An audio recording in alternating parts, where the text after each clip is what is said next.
Bismillahirrahmanirrahim. Assalamualaikum warahmatullahi wabarakatuh.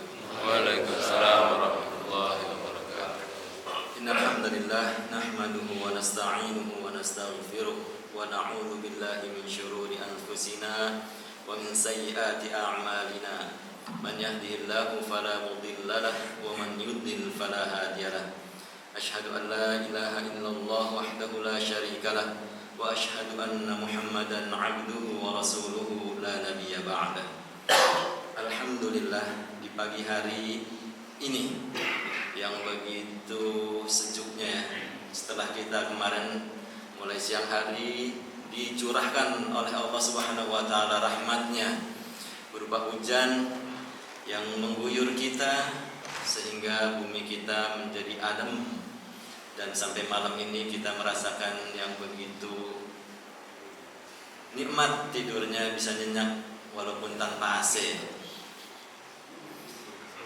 Salawat serta salam semoga selalu tercurah kepada junjungan kita Rasulullah Sallallahu Alaihi Wasallam yang telah menyampaikan kepada kita risalah Allah Subhanahu Wa Taala, yang telah mengajari kita apa yang diajarkan kepadanya dari malaikat Jibril alaihissalam berupa Al-Quran.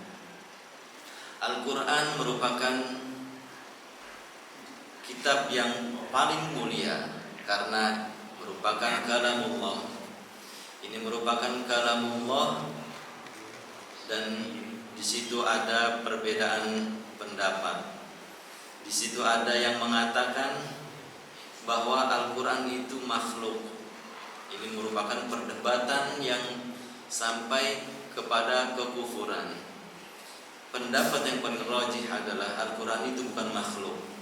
Kalau Al-Quran itu merupakan makhluk, maka Al-Quran bisa berubah, bisa dirubah, siapapun bisa merubahnya. Tetapi Al-Quran ini bukan makhluk. Al-Quran kita katakan bahwa Al-Quran adalah kalamullah. Al-Quran merupakan sesuatu yang sudah turun dari Allah Subhanahu wa taala melalui malaikat Jibril kepada Rasulullah sallallahu alaihi wasallam sampai kepada kita secara mutawatir. Jadi tidak ada perubahan sedikit pun dari Allah kepada malaikat Jibril kepada Rasulullah sallallahu alaihi wasallam, itu apa adanya, tidak dikurangi sedikit pun. Maka ketika kita membacanya pun kita diwajibkan untuk membaca sesuai dengan apa yang telah dicontohkan oleh Rasulullah sallallahu alaihi wasallam. Kita harus bisa semaksimal mungkin membacanya sesuai dengan apa yang dicontohkan. Memang Rasulullah Sallallahu Alaihi Wasallam tidak memberikan pengajaran kepada kita apa itu hukum-hukumnya, bagaimana itu panjang pendek itu disebut apa, nun mati bertemu dengan huruf-huruf tertentu hukumnya bagaimana. Rasulullah Sallallahu Alaihi Wasallam tidak mengajarkan kepada para sahabat itu ilmu-ilmu tersebut yang sampai kepada kita saat ini terkenal dengan namanya ilmu tajwid. Karena kita ketahui bahwa Rasulullah Sallallahu Alaihi Wasallam adalah nabi yang ummi. Ini kelemahan sekaligus kelebihan yang paling utama. Mohon maaf, mungkin tidak bisa dikatakan kelemahan ya, karena memang sudah skenario Allah. Kalau saja Nabi Muhammad Sallallahu Alaihi Wasallam bukan seorang yang ummi. Ummi itu apa? Ummi itu yang buta tulis, baca tulis, tidak bisa membaca dan tidak bisa menulis. Kalau saja beliau Sallallahu Alaihi Wasallam bisa membaca, bisa menulis, mungkin akan lebih banyak lagi yang akan meragukan Al-Quran kemutawatirannya sampai kepada kita. Kenapa? Beliau sebagai yang orang yang ummi saja, banyak yang mengatakan bahwa Al-Quran adalah karangan beliau sendiri. Padahal Rasulullah SAW tidak bisa membaca, tidak bisa menulis. Bagaimana dia bisa mengarang? Bagaimana dia bisa menciptakan satu susunan kata-kata yang begitu indahnya, bahkan yang orang Arab terkenal sekali dengan syair-syairnya yang indah-indah. Mereka sudah punya agenda di Mekah itu, di Ka'bah, di Mekah, untuk mengadakan sayembara, mengadakan perlombaan-perlombaan syair, dan sangat terkenal syair-syair mereka yang begitu indah-indahnya. Ketika Rasulullah SAW dalam keadaan ummi, maka kita tidak ada celah untuk para kafir Quraisy, orang-orang yang tidak mempercayai beliau sebagai utusan Allah Subhanahu wa taala, untuk mengatakan bahwa Rasulullah pengarang dari Al-Qur'an.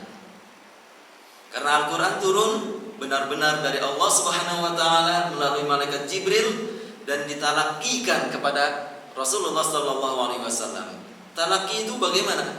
Langsung berhadapan.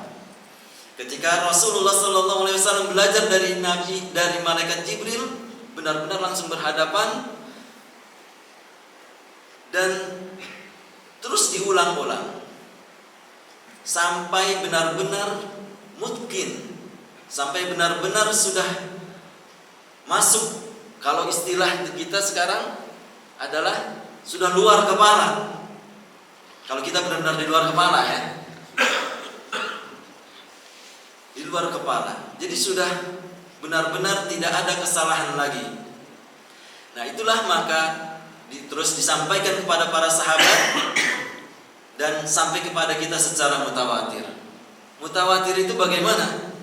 Mutawatir itu sampai kepada kita melalui riwayat yang banyak.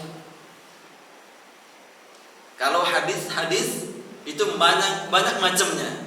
Ada hadis ahad, ada hadis mutawatir, ada hadis gharib, macam-macam. Nah, maka tingkatan-tingkatan hadis bermacam-macam. Tetapi Al-Qur'an mutawatir karena diriwayatkan oleh banyak para sahabat, dan para sahabat pun banyak yang menghafalnya. Dan sampai kepada kita setelah dimushafkan pada zaman Khalifah Abu Bakar As-Siddiq. Kemudian disalin naskahnya, mushafnya diseragamkan. Kenapa? Karena pada masa Abu Bakar masih benar-benar ibarat kalau ini masih trondol. Tulisan Arab itu awalnya trondol benar-benar, jadi cuma garis-garis doang, bahkan tanpa titik. Kemudian menyebarlah mushaf tersebut dan terjadilah perbedaan. Terjadi perbedaan cara membaca. Karena dari titik-titiknya tersebut. Dan sampai sekarang memang sampai kepada kita ada perbedaan yang itu merupakan perbedaan yang syar'i. Artinya perbedaan bacaan yang memang Rasulullah SAW dapatkan bacaannya dari malaikat Jibril berupa variasi. Ada beberapa variasi bacaan yang kita kenal dengan qiraah sab'ah. Nah, di luar yang bacaan tersebut adalah bacaan yang keliru. Begitulah kurang lebih tentang sekelumit tentang Al-Quran, bagaimana sampai kepada kita. Kemudian bagaimana kita memperlakukan Al-Quran setelah kita menyadari, setelah kita mengetahui bahwa Al-Quran adalah dari Allah Subhanahu wa ta'ala langsung. Jangan sedikit pun terbetik dalam hati kita, dalam otak kita, dalam pikiran kita, dalam akal kita untuk mempertanyakan Al-Quran. Benar gak sih? Ada yang gak berubah? Benar gak sih? Sempurna dari Allah seperti ini? Jangan sampai. Karena ini bisa menyampaikan kita kepada kekufuran. Kalau kita sanksi kepada isi Al-Quran bahkan satu huruf pun, wal'iyadu billah, Jangan sampai kita menyaksikan Al-Quran sehuruf pun. Kita harus yakin bahwa Al-Quran benar-benar turun dari Allah Subhanahu wa ta'ala sampai kepada kita sesuai dengan apa yang telah diturunkan. Karena Allah Subhanahu wa ta'ala telah berjanji langsung, inna nahnu nazzalna dzikra wa inna lahu lahafizun. Karena sesungguhnya akulah yang telah menurunkan adzikra, salah satu nama Al-Quran. Al-Quran begitu banyak namanya, salah satunya adalah adzikra, sesuai dengan ayat ini. Wa inna lahu lahafizun, dan sesungguhnya kamilah, akulah kata Allah yang menjaganya.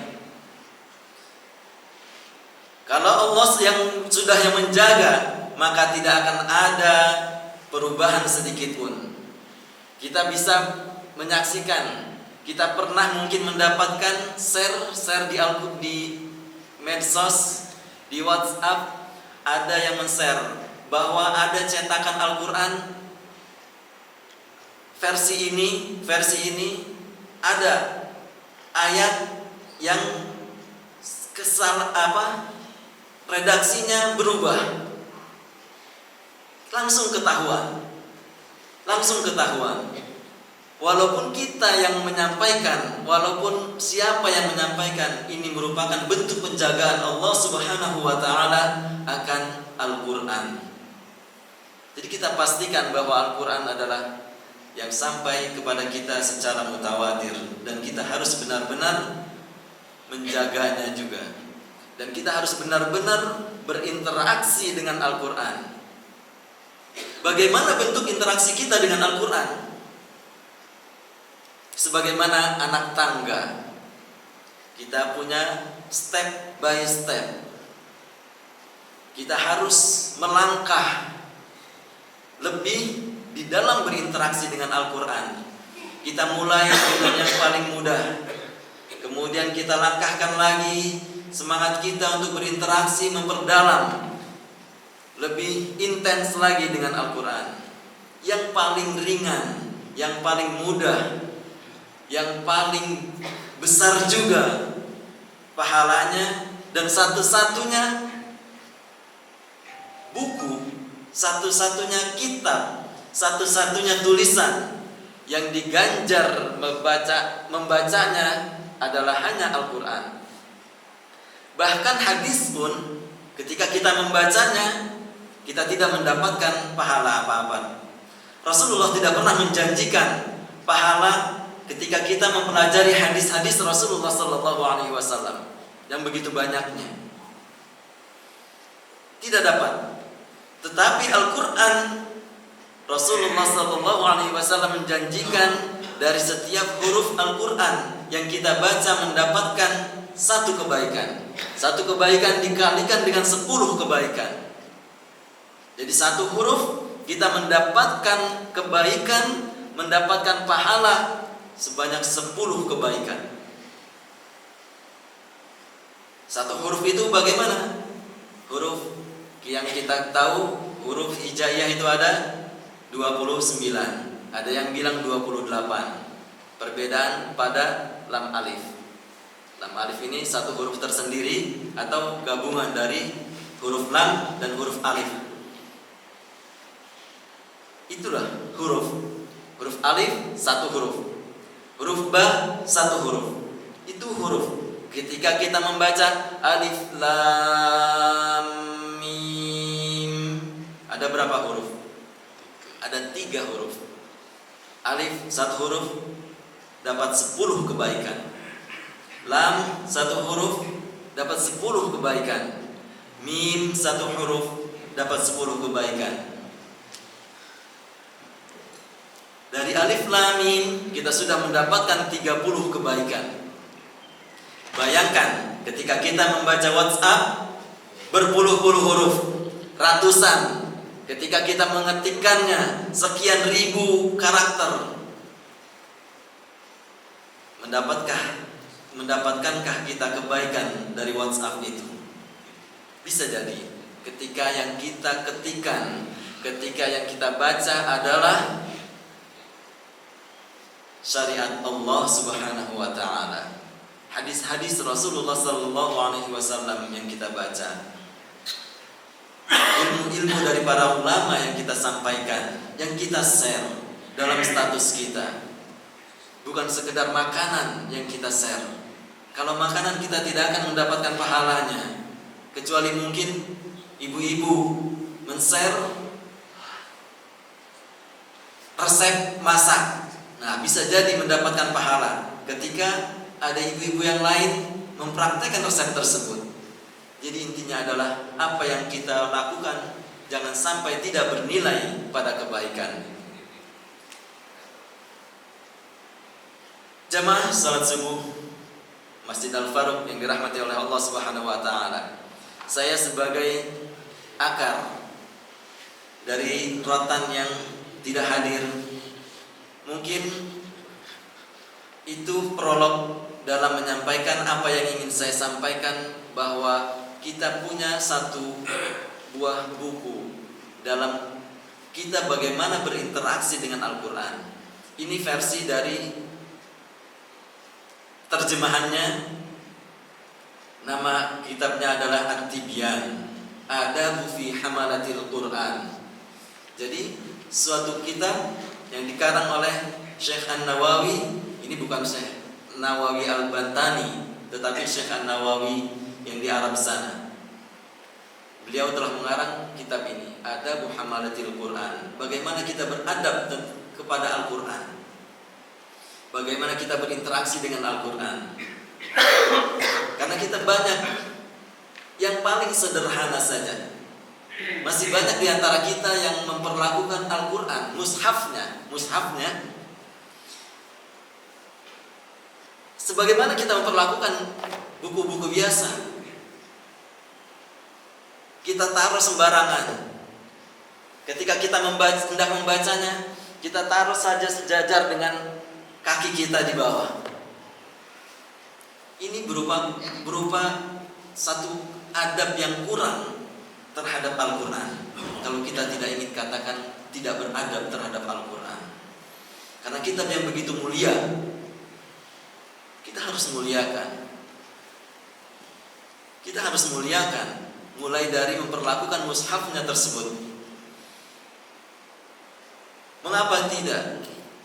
Al-Quran yang benar-benar kita yakini sampai kepada kita secara mutawatir dan kita yakini sebagai petunjuk hidup, kita perlakukan seperti itu. Mungkin kita pernah lihat kaum-kaum yang berangkat ke gereja, mereka membawa kitabnya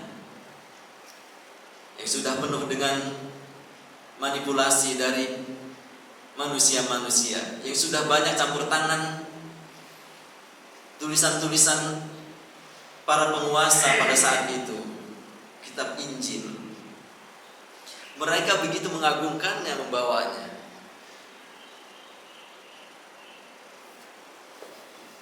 Itu kitab yang kalau sekarang mungkin sudah tidak ada nilainya sama sekali. Kalau kitab yang aslinya dulu memang merupakan turun dari Allah Subhanahu wa taala kepada Nabi Isa. Tetapi kitab yang sampai sekarang sudah banyak modifikasi. Sudah bukan murni, karena tidak ada janji dari Allah Subhanahu wa taala untuk menjaganya langsung. Beda dengan Al-Qur'an yang Allah Subhanahu wa taala langsung menjaganya. Nah, maka saya ingin menyampaikan dari kitab ini yang banyak, terdiri dari 10 bab. Banyak dari 10 bab, dimulai dari keutamaan membaca dan penghafal Al-Qur'an. Jadi kalau kita ingin memotivasi kita dalam satu hal kebaikan, dalam satu hal ibadah, yang paling mudah adalah kita mengetahui nilai, kita mengetahui kelebihan, kita mengetahui profitnya. Kalau Kalau dalam bisnis kita mungkin cari profitnya. Bisnis ini menguntungkan tidak? Bisnis yang begini menguntungkan atau tidak? Ketika tidak ada profitnya, kita tidak akan kerjakan. Kita tidak akan lakukan bisnis tersebut. Dan ketika bisnisnya profitnya besar, dengan sepenuh hati, jungkir balik, kita lakukan bisnis tersebut. Wal'iyadzubillah, sampai mungkin menghalalkan segala macam cara. Apapun dihalalkan, yang penting kita mendapatkan profitnya tersebut. Nah, maka kita harus cari dari nilai yang ibadah tersebut. Kita ketahui paling tidak untuk memotivasi kita, bagaimana kita agar semangat menjalankan ibadah tersebut. Dalam hal ini kita membaca Al-Quran, karena begitu banyak hikmahnya ketika kita berinteraksi dengan Al-Quran, bahkan hanya dengan membacanya. Ada satu hadis yang saya pernah baca, dan setelah saya telusuri, hadis tersebut lemah. Hanya sekedar untuk kita ambil ibrahnya. Walaupun hadis ini lemah, tapi ada baiknya, dan saya tidak katakan ini sebagai dari Rasulullah SAW, karena ini hadis lemah.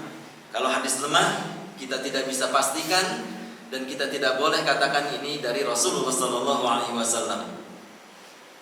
Hadis tersebut mengatakan bahwa barang siapa yang sibuk dengan membaca Al-Quran sampai dia lupa berdoa kepada Allah Subhanahu wa Ta'ala, maka orang tersebut akan mendapatkan apa yang menjadi kebutuhan hidupnya.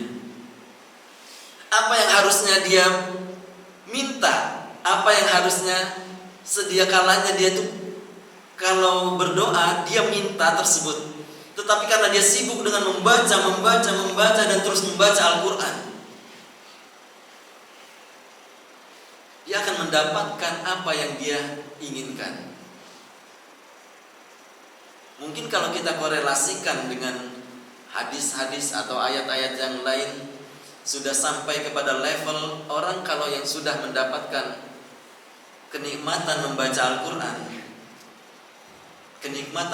Al-Quran, mungkin bisa kita katakan bahwa sudah ada kecintaan, sudah ada rasa yang menyatu, jadi ringan ketika melakukannya.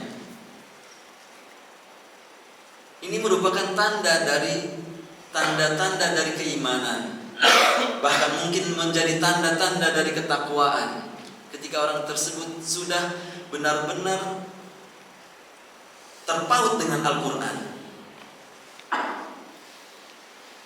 Kalau orang yang sudah bertakwa, orang sudah beriman, maka janji Allah Subhanahu wa Ta'ala apa? Wa may yattaqillaha yaj'al lahu makhraja wa yarzuquhu min haitsu la yahtasib. Barang siapa yang bertakwa kepada Allah, maka akan diberikan jalan keluar oleh Allah Subhanahu wa Ta'ala.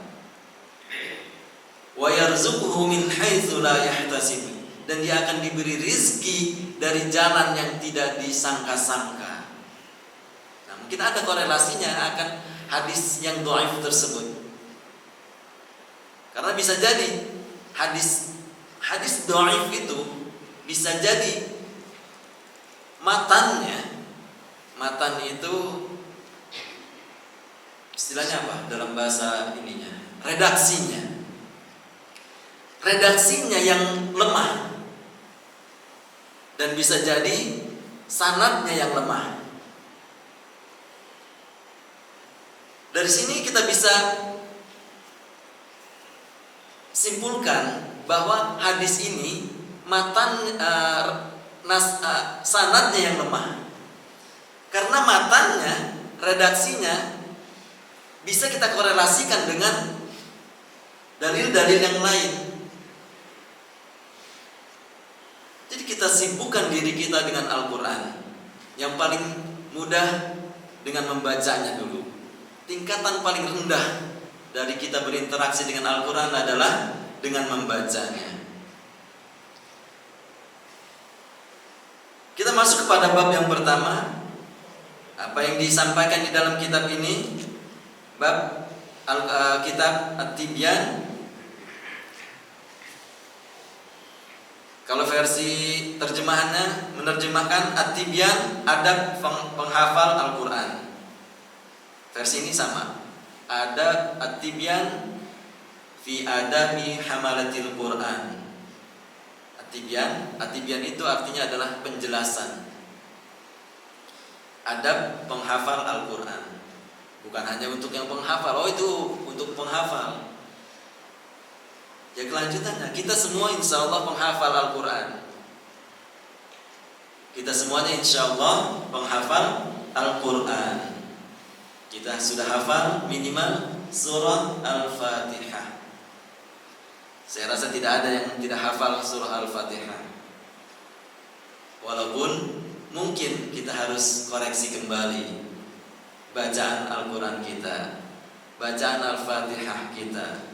Sudah benarkah tiap-tiap hurufnya kita lafalkan, kita ucapkan keluar dari tempat huruf tersebut keluar, yang disebut dengan makhraj,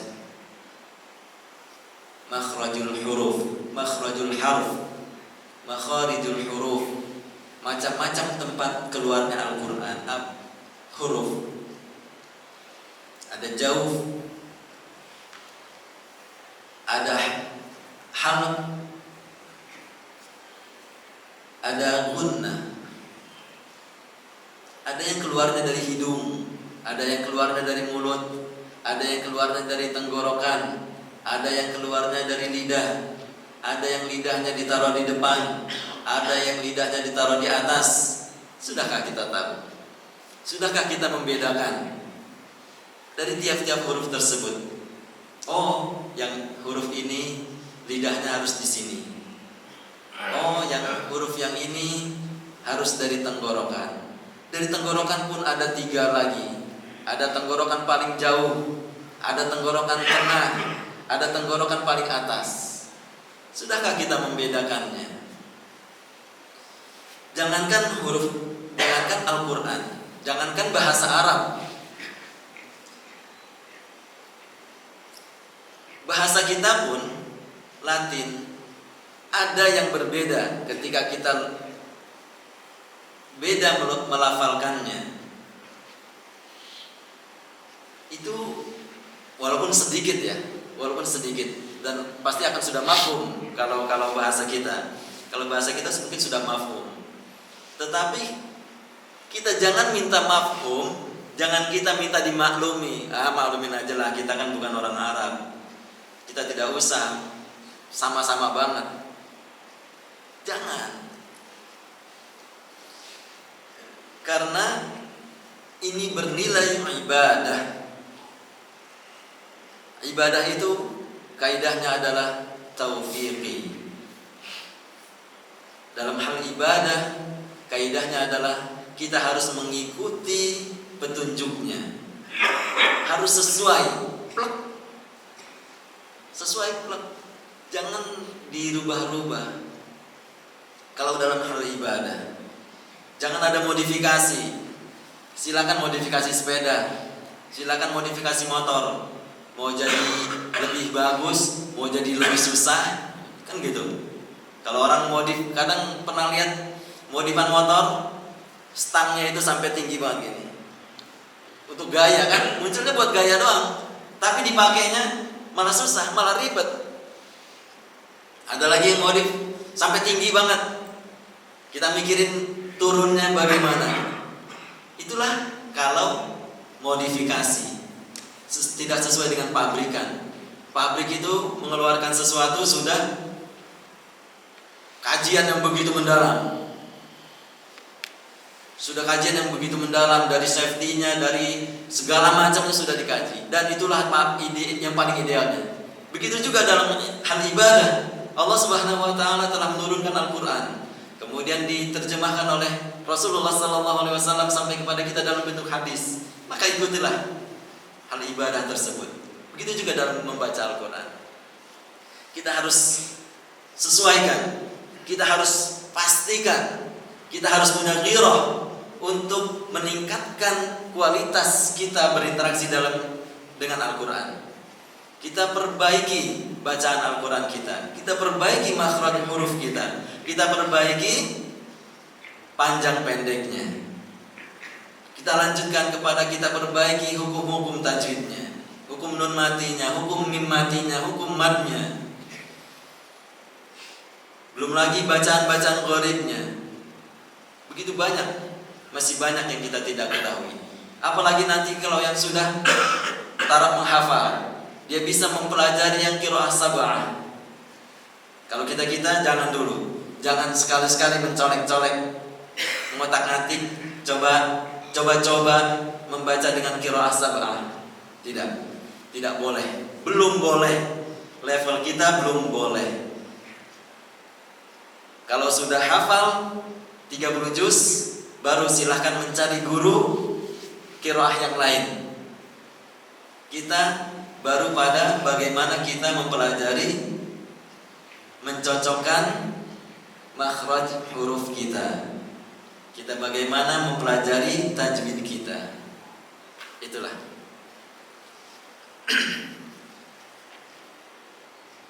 Hadirin a'azzanallahu wa iyyakum.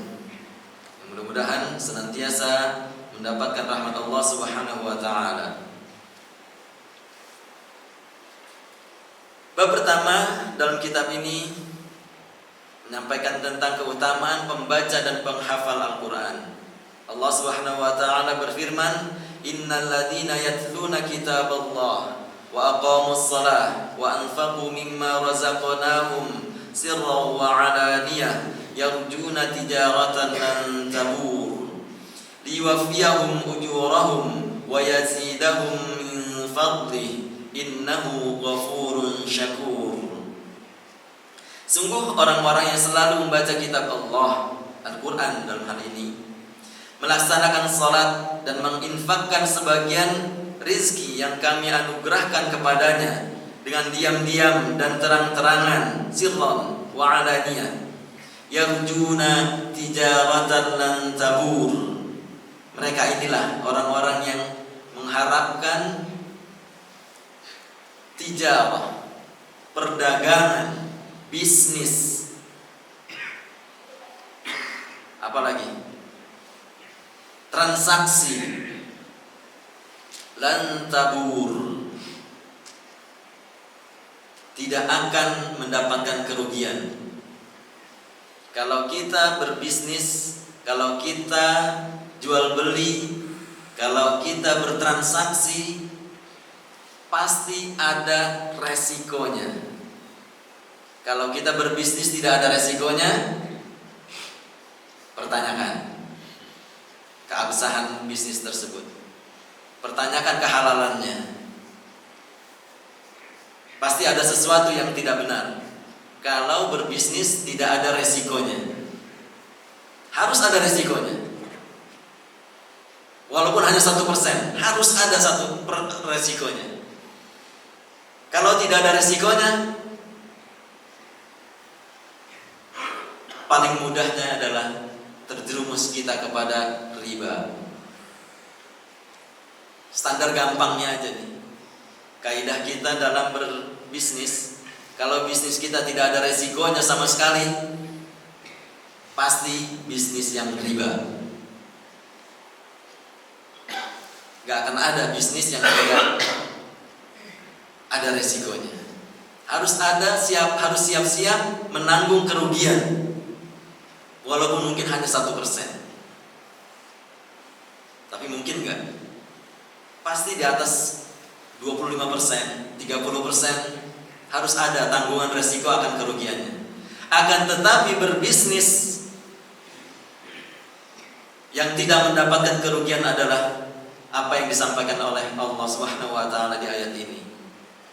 Yang senantiasa membaca Al-Quran, yang senantiasa mengerjakan sholat dan berinfak dari apa-apa yang telah dirizkikan oleh Allah Subhanahu wa taala. Jadi membaca Al-Quran adalah bisnis yang tidak ada ruginya. Kita sisihkan waktu kita kepada Allah untuk membaca Al-Quran.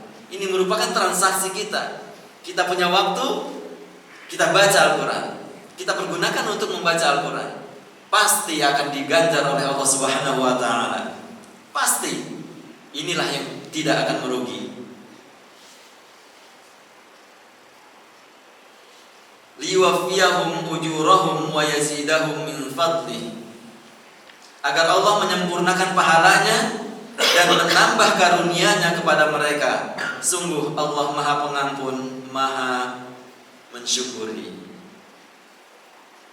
Jadi kita akan disempurnakan pahala kita, kebaikan kita, hikmah-hikmah kita, segala macam kebaikan-kebaikan dari kita mengerjakan membaca Al-Quran, dari kita mengerjakan sholat, dari kita berinfak, akan disempurnakan oleh Allah Subhanahu wa taala ketika kita tidak dapatkan di dunia ini. Kita belum mendapatkan hikmahnya. Di dunia ini kita tidak rasakan. Mungkin kita tidak peka. Mungkin hati kita masih banyak terlalu gandrung dengan dunia, dengan materi. Segala sesuatu kita ukur dengan materi, dengan ukuran dunia. Sehingga ketika kita mendapatkan rizki berupa anugerah, senang membaca Al-Quran, senang dekat-dekat Al-Quran, senang mentadaburi Al-Quran, ini merupakan rizki. Tetapi kita tidak sadari, kita tidak merasakan, hati kita tidak merasakan keuntungan, profitnya dari kita membaca Al-Quran. Membaca Al-Quran gitu-gitu aja, begitu doang. Udah gitu malas banget mau bacanya mulainya. Ketika sudah mulai membacanya, mana nih pemberhentian berikutnya? Udah nyari-nyari pemberhentian berikutnya, kebet-kebet, waduh masih jauh lagi.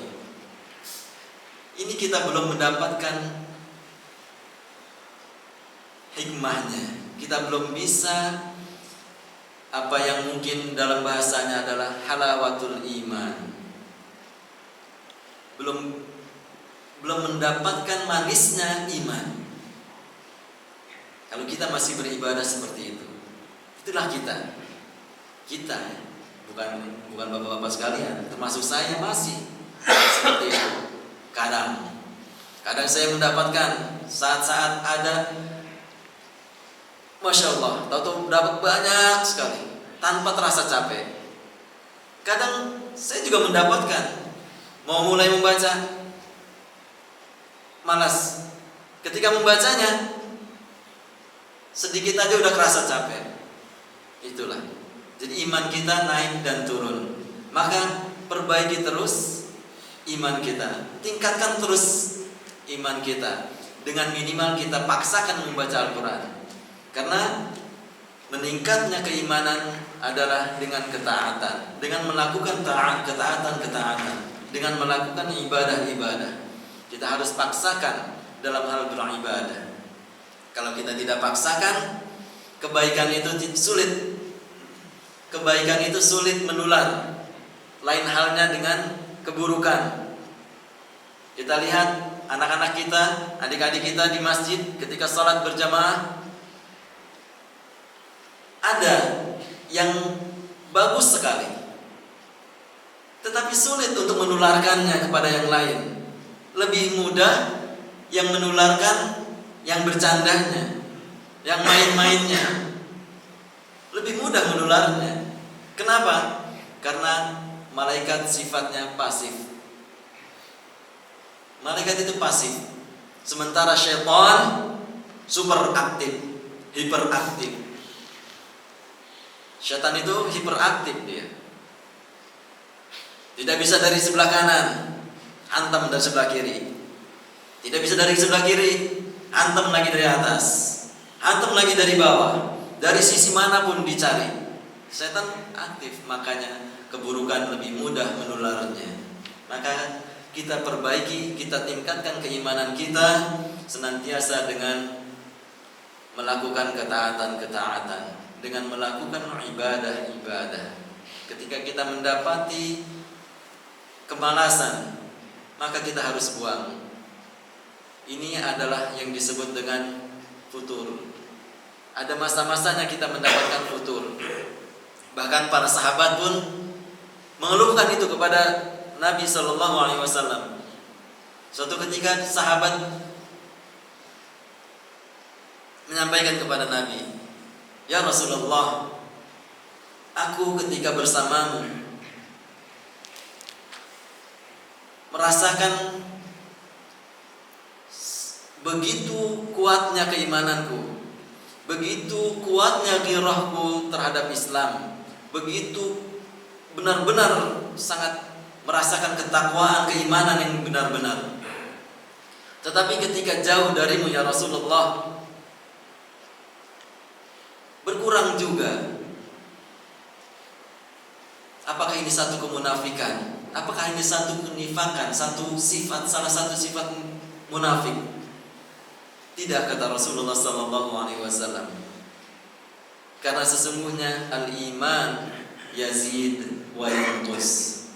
Iman itu bertambah dan berkurang. Kapan bertambah dan kapan berkurang, itulah yang kita harus pelajari. Dan mungkin sudah sering para asatidz menyampaikan dan kita sudah mengetahuinya. Tinggal bagaimana kita mengimplementasikannya. Bagaimana kita menjaga agar keimanan kita senantiasa stabil, minimal. Kalau bisa terus bertambah dan bertambah. Hadirin a'azzani Allah wa iyyakum. Kita sudah sampai bab 1 dan 1 ayat. Hanya 1 lembar saja. Dan alhamdulillah sudah sampai kepada syuruk, dan insyaallah kita akan lanjutkan dengan salat syuruk. Mungkin itu saja dari saya sebagai akar pengganti rotan pada kali ini. Mudah-mudahan apa yang kita sampaikan, apa yang saya sampaikan tidak menjadi keburukatan 'indallahi an taqulu ma la taf'alun buat diri saya pribadi. Mudah-mudahan saya menyampaikan apa yang saya sampaikan tidak menjadi bumerang buat saya. Mudah-mudahan saya dianugerahi oleh Allah Subhanahu wa taala dengan menyampaikan hal-hal apa yang telah saya sampaikan, saya pun telah melaksanakannya. Ataupun jika belum melaksanakannya, mudah-mudahan saya berharap, saya berdoa, mudah-mudahan Allah Subhanahu wa taala memberikan anugerah kepada saya untuk bisa mengerjakannya. Begitu juga kepada hadirin sekalian. Mudah-mudahan apa yang telah diterima dari saya melalui mulut saya, ini merupakan dari Allah Subhanahu wa taala, bisa menjadi penggugah hati kita, menjadi penggugah kekuatan kita untuk senantiasa berinteraksi dengan Al-Qur'an, senantiasa bisa meningkatkan kualitas kita kepada Al-Qur'an dari mulai membacanya, kemudian kita tingkatkan dengan mentadabburinya, kemudian kita tingkatkan dengan kepada melaksanakannya. Itu saja yang bisa saya sampaikan. Kurang lebihnya saya mohon maaf. Apa yang saya sampaikan kebenaran dari Allah Subhanahu wa taala, dan apa yang kurang dan kesalahan merupakan dari khilaf saya secara manusiawi. Itu saja, kita tutup dengan doa kafaratul majlis. Subhanakallahumma wa bihamdika asyhadu an la ilaha illa anta astaghfiruka wa atubu ilaik. Wassalamualaikum warahmatullahi wabarakatuh.